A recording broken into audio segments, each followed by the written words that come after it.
Good evening and welcome to America's Freedom Media. I'm your host, the Angry American.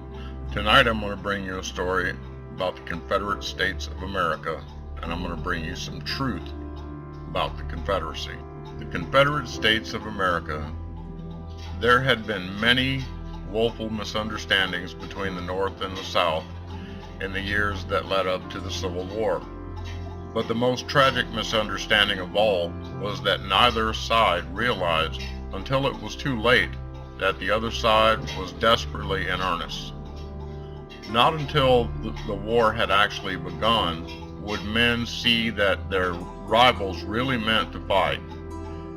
By that time, it was too late to do anything but go on fighting. Southerners had been talking secession for many years, and most people in the North had come to look on such talk as a counter in the game of politics.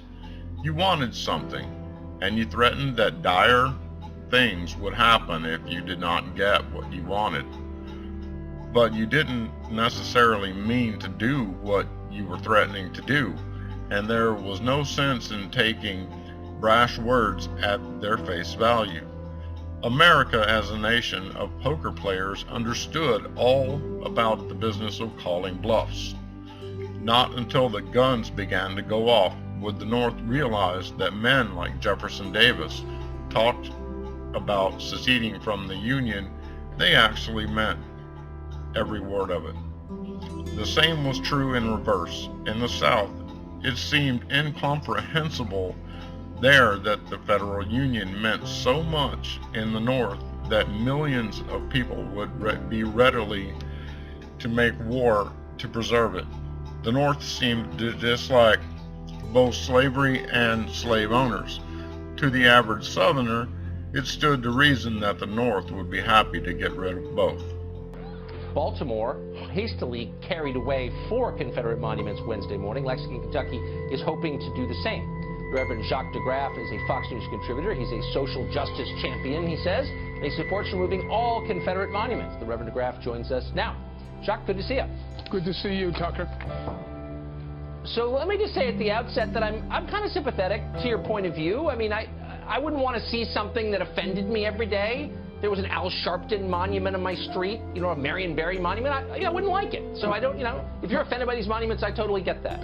But here's my question. It's not that I'm offended. It's an offense but to the United States of America. To honor Confederate soldiers have been considered to honor those who were traitors since the 1920s. They're traitors so to that's our the country. standard. I just want to know what they certainly were traitors to our country. They started their own country. I mean, by they were definition, traitors and I'm fully human aware rights of that. violators. So the combination is Yes, there's no country on the planet, no society that would honor those people with credentials like that. Except ours, because it was a civil war. And I agree with your definition. I mean, they were traitors to America, but then they came back into America. They reintegrated into America. That was the point. The country broke, and then it came back. Just Absolutely, look at the sheer and thank God they did. smugness on but this it was a civil war. It wasn't like we were invaded, face. and so it's a little bit more complicated than that. But here's my question: does your view of this apply to all slaveholders or just Civil War figures?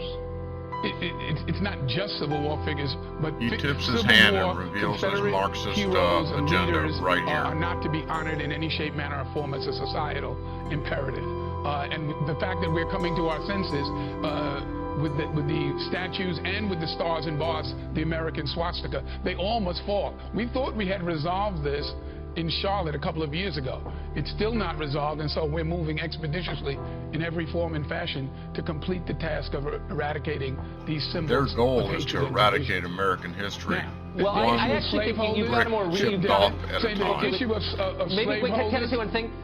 Just so you know, let me just inform you one thing. And I'm not even arguing with you. I'm just saying one of the reasons this hasn't been resolved is because the public is not for doing this. Only a small minority, only about a quarter of people polled yesterday in the United States thought that these monuments should come down. Over 60% said they should remain as they only care historical about their leftist remnants of an earlier age. So, you need to get the public on board before you do this. Would you agree? At the height of the civil rights movement, there were a lot of people who said that you need to go slow, you need to take your time, and now the people who they were saying that to are American heroes. So sometimes heroes, just like the people in the Boston Tea Party, if you had polled Boston, there would have been people who said, why are you throwing our tea in the Why harbor? are you attempting So to sometimes throw people, our because it wasn't a history down the democracy. Orwellian Wait, hold on. It was not a memory? democracy. Well, hold on. We had no. So you've given up on the idea of representative government, of no, voting for things? I haven't given up on anything. You think that? I haven't given up it sounds on like anything. You have. What I'm saying is okay. that I understand that some people who champion social justice get it before the main society gets it. Just as some people in the Republican Party were slow to get that their president is dysfunctional.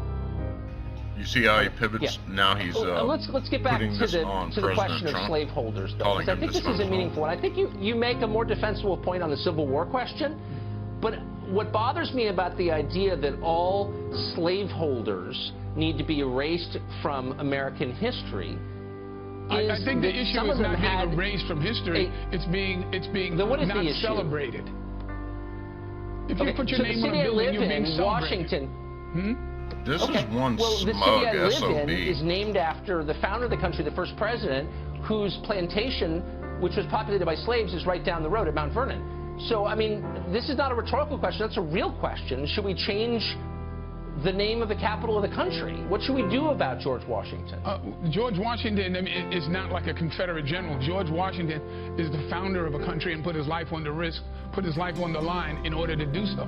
He was a flawed human being, but he created a great thing. He was part of a great creation that's self-perpetuating and self-correcting. That's what the process is about. And so the fact is that right now, we can get to George Washington in Washington, D.C., but right now we need to take care of these Confederates. He exposes his Marxist agenda. Let me just say, I don't want to get to Washington or Washington, D.C. I want to rewrite the history of this country. I liked where you left off the first time, which is to say he redeemed himself by his good deeds, which he did.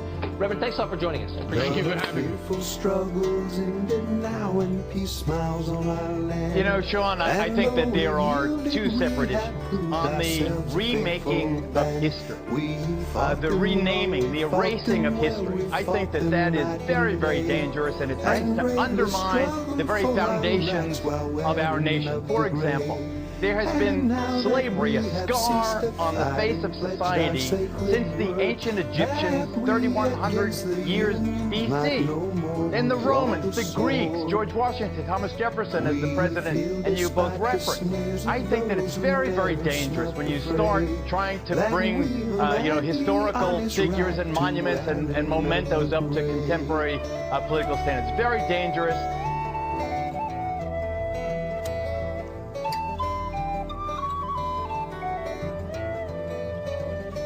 Our cause is lost no more. We fight against overwhelming power. All wearied are our limbs and drenched with many a battle shower. We fain would rest for want of strength. We yield them up the day and lower the flag so proudly borne while wearing of the gray.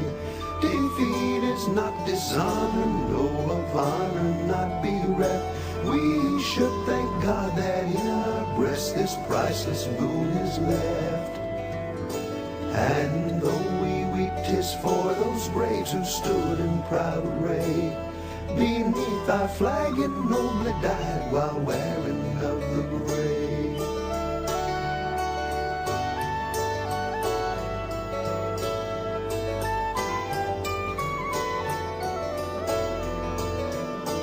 When in the ranks of war we stood and faced the deadly hail, our simple suits of gray composed our only coats of mail.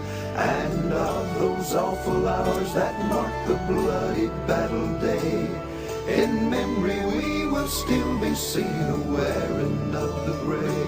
Ooh, should we reach that glorious place where waits a sparkling crown for everyone who for the right his soldier life laid down. God grant to us the privilege upon that happy day of clasping hands with those who fell a-wearing of the gray.